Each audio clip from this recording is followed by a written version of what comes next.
voilà mbokk yi ñoo ngi fii ci gendarmerie nationale bu Foire muy brigade de la Foire comme ni ñu koy waxee fii la ñu téye ñoom Amadou Ba Adama Diawara ak 11 autres personnes danoo gaa léegi ñi leen doon xaar mooy nos avocats maître Tall ak maître Ndiaye léegi ñoom dañ leen jox kàddu bi bu ko defee ñu waxtaan ak sénégalais yi expliqué leen réellement ce qu'il en est ak bi mu gisee ak ki nga xamante ne moom mooy commandant lan la leen commandement wax kon maître Tall yaa ngi en direct sur Jotna voilà je disais que yaa ngi en direct sur Jotna te comme ni nga ko gisee nii depuis ce matin ñoo ngi fi doon xool ñoom Amadou Ba ci lu ñu nekk yow ñëw nga fi démb bëgg nañu ñu nga leeral ñu démb bi nga fi ñëwee lan nga fi fekkoon ak lu ñu la waxoon ak tey bi nga ñëwee lan nga fi fekk. waaw jërëjëf Sadikh comme ni nga ko waxee léegi rek ñëw nañ fi démb si guddi gi gannaaw ba ñu yëgee ni Déthié Fall bu PRP membre de la coalition Yewwi ak notre frère Amadou Ba ak Adama Diawara ñu ngi fii au niveau de la brigade de la Foire ñëw naa fi si guddi gi bañ ma ñëwee laajte naa fekk naa fi benn commandant mais nekkul commandant brigade bi mu ni ma Amadou Ba nekku fi Diawara commissariat de ak Déthié Fall tamit également nekk fi ba defee vérification effectivement ñu ne ma Déthié Fall mu ngi section de recherche de Colobane mais jamono ji may wax loolu Amadou Ba mu ngi woon ci biir may ñaawlu le fait que moom jërul jéem a xam information yëpp pour bala ma wax nekk fi parce que jamono jooju ñoom dañoo soxla woon seen i avocat teewe dañuy dès l' interpellation nit ki da nga kaa war a wax rek am nga droit wax ne am na droit jël avocat mais avocat am teew tamit ma constaté ni ba may dem gisuma Amadou Ba tey si suba gi lañ ma woo ne ma Amadou Ba mu ngi fi ba ma ñëwee am naa entretien ak moom Amadou Ba xamal ne ma ne ñëw na fi depuis 16h maanaam jamono ji may ñëw fi di wax ak ñu may wax ne nekk fii mu ngi fi woon ma koy ñaawlu ba fi ñaawlu gën a yem. beneen bi mooy dama jàpp ni prise d'otage bi dafa war a arrêté lii fi am fii doy na waar trop c'est de la prise d'otage des rétentions arbitraires dignes des États fascistes qui n'a pas lieu ici au Sénégal. Le Sénégal ne mérite pas ça. Ça vole très bas maintenant. La démocratie est en train d'être menacée. Et c'est inacceptable. Ça, je le dis en tant que politique. Maintenant, pour le dossier, on nous a dit effectivement que la procédure sera déférée devant le procureur le lundi. On attend le jour du défèrement, la conduite des personnes interpellées pour assurer pleinement leur défense. Mais en tout cas, ce que nous déplorons est que des personnes innocentes qui étaient dans la normalité, quand certains étaient en train d'aller au travail, d'autres rentraient tranquillement ces personnes-là. On les a interpellés de façon injuste, les garder contre leur propre gré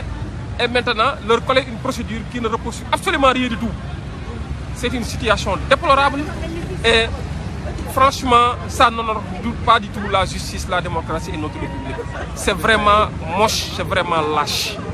Mais s'ils croient que l'ol mooy tax nit ñi reculer, c'est parce que dañoo xamul ni ñun on est très bien organisé. Dégg nañ ci xibaar ne jàpp nañ Guy Marius Sagna sànq sa Ziguinchor may wax ni waa Ziguinchor buñ ko nangu. Guy Marius Sagna est une icône, est un symbole des luttes, est un symbole de la lutte. Guy Marius Sagna doit être protégé. Bu ñu ko nangu tey bu ñu ko nangu ëllëg. En tout cas, nous suivons la situation de très près, l'évolution de la situation pour effectivement xool ban stratégie nañuy teg la ñuy dérouler pour faire respecter non seulement les droits des uns et des autres, mais également faire respecter la démocratie qui est en train de battre de l'aile du fait des agissements de quelqu'un qui n'est omnibulé que par un troisième mandat, qui ne repose ni sur la Constitution, ni sur la morale républicaine et qui constitue un danger pour le Sénégal, les lendemains de ce Sénégal. mu am benn loo xamante ne dinaa la ko laaj parce que gis nañu kii nga xamante ne moo di ñoom Amadou Ba dafa mel ni ñoom dañ leen a defal audition avant même la présence de leurs avocats. mais li ñu leen defal dafa ñaaw sax. non seulement wax naa la ñëw naa si guddi gi. ñëw naa si guddi gi may ñu ma leen gis ne mooy ñu leen nëbb ab man nag jot naa ay xibaar.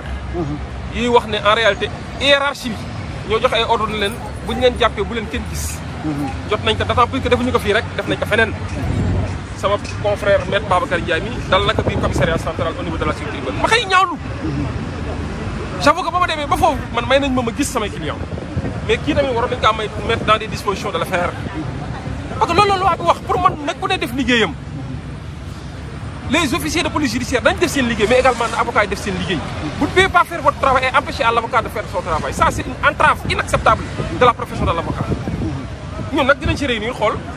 en tirer toutes les conséquences après avoir pris langue avec le bâtonnier mais également avec les autorités judiciaires à savoir le procureur général et le président de la chambre d'accusation parce que ça c'est inacceptable et c'est un précédent très dangereux. Le droit à se faire assister par un avocat c'est pas le droit de l'avocat c'est le droit du citoyen te ñoom ñi ko fiy def ëllëg bu ñu fi jàppee seen doom ñoom ñoo ñi ko ñëw daw ñëw si avocat yi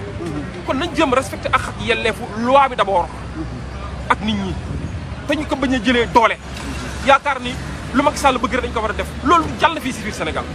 loolu dama ni du jàll te incha allah dinañ xam ne loolu du jàll jërëjëf. jërëjëf waaw maître bu dee am na loo ci sànni rek yow mi nga xam ne également amoon nga ay clients yoo xamante ne yaa ngi leen doon jël te aussi fële commissariat central comment ça s'est passé. merci monsieur Sadikh Top comme ni ko mon confrère waxee léegi monsieur Tall hier quand même je l'avoue quand même j'ai vécu une situation vraiment déplorable et désastreuse compte tenu quand même du respect des droits de la défense parce que je me suis rendu hier au commissariat central lorsqu'on nous a informé que certains éléments de la garde rapprochée du président Ousmane Sonko dañ leen arrêté foofu bi ma demee foofu je suis resté presque 2 heures de temps ou bien plus te toog naa ko lu yàgg daal mais taxul ma mën a gis ñi nga xam ni dañ leen arrêté te loi bi lu mu wax dafa leer nit ki suñ ko arrêté dès son interpellation la loi bi wax suñ ko arrêté rek am na droit de se faire assister par un avocat loolu c'est la loi qui le dit c'est textuel c'est pas moi qui le dis soo demee sur code pénal di nga dem sur les dispositions dans l'article 55 et suivant code de procédure pénale et ensuite y a quand même le règlement 5 de l'UEMOA donc mu nekk benn disposition communautaire qui s'impose à tous les États qui appartiennent donc à l'UEMOA raison pour laquelle donc l'attitude quand même de ce policier judiciaire là de cet officier de police judiciaire là bi mu def vraiment c'est une violation flagrante des dispositions de la loi et d'ailleurs nous avons pris nos responsabilités nous avons interpellé à qui de droit nous avons informé donc le bâtonnier et le bâtonnier sera quand même chargé quand même d'informer à qui de droit comme l'a dit tout à l'heure mon confrère le président de la chambre d'accusation et le procureur général parce que li ñu def ne c'est inadmissible dans un état de droit inadmissible et donc je profite de cette antenne pour dire que l'actuel commissaire de la sûreté urbaine est un danger pour les libertés publiques est un danger je l'ai dit et je le répète c'est un danger parce que son attitude hier quand même sachant que je suis dans les locaux pour voir mes clients il m'a pas permis à aucun moment quand même de rencontrer mes clients ce qui est inadmissible dans un état de droit donc loolu dañ koy ñaawlu te inchallah daañu porter le combat pour que quand même les droits et les libertés quand même de ces citoyens là soient respectés aujourd'hui comme l'a dit mon confrère nous sommes dans les locaux quand même de la gendarmerie de Foire nous avons fini donc de nous entretenir avec les personnes arrêtées à savoir Amadou Ba et Adama Diawara et je profite de cette occasion pour dire pour rappeler que le sieur Amadou Ba a été victime de violence inouïe de la part d'un élément zélé de la gendarmerie. foofu foo ma leeral ko kon. waaw kon Amadou Ba dañ ko violenté physiquement. dañ ko violenté parce que bi ma ñëwee ce matin. waaw c'est vrai mi ngi ma wax ne nañ ko utal Voltaren parce que loxo bi da doon metti. effectivement kon moom dañ ko violenté. effectivement n'eût été ce massage là je pense qu'il lui serait très difficile quand même de tenir mais aujourd'hui grâce à son courage et à ses convictions pour un combat noble il tient le bout mais quand même je tenais à rappeler que il fait l'objet comme il a été victime quand même de violence de la part d'un élément zélé dans la gendarmerie et j'ai fait des observations par rapport à ça et que j'ai déposé dans le PV et nous allons continuer ce combat s'il est nécessaire même de faire une procédure contre cet élément là après l'avoir identifié on va le faire parce que nous sommes dans un état de droit aucun régime n'a le droit quand même de remettre en cause les acquis démocratiques, les acquis en matière de liberté et de droit que les Sénégalais, certains d'entre nous, ont perdu leur vie pour que ces droits, pour que ces libertés soient inscrites dans notre Constitution. Donc c'est pas avec ce régime de Macky Sall que nous allons accepter quand même reculer ou bien accepter de perdre ces droits-là. Et nous sommes prêts quand même à faire face à ce régime-là pour le respect et pour quand même la sacralisation de ses droits et de ses libertés. Je vous remercie. jërëjëf maître Tall kon gars yi ñun ñoo ko déggandoo noonu Amadou Ba voilà ce matin ñun ñoo ko jëndal benn commande passage bu ñuy wax Voltaren avocat yi firndeel nañu ko nee nañu xaw nañ ko gaañ parce que démb benn élément bi ko jàppee xaw nañ ko sonal violenté nañ ko ba mbagg bi en ce moment dafay nekk moom Amadou Ba loolu mooy li nga xamante ne en ce moment moom lañ fi amagum information fii ci brigade gendarmerie bu Foire leneen luñ ci am ci information yi incha allah dinañ ko bokk ak yéen mais ñu xam ne daal Amadou Ba forcé nañ leen jéem leen a déglu xañ leen ñu am ay avocat seeni avocat déglu leen à temps et pourtant loi bi waxul loolu voici ce à quoi se résume li nga xamante ne moom mooy le régime de Macky Sall respecté tuñ ak yelleefu nit ñi li daal mooy li nga xamante ne moom lañ ko mën a wax di leen ko daje incha allah kon tout à l'heure bu ñu amee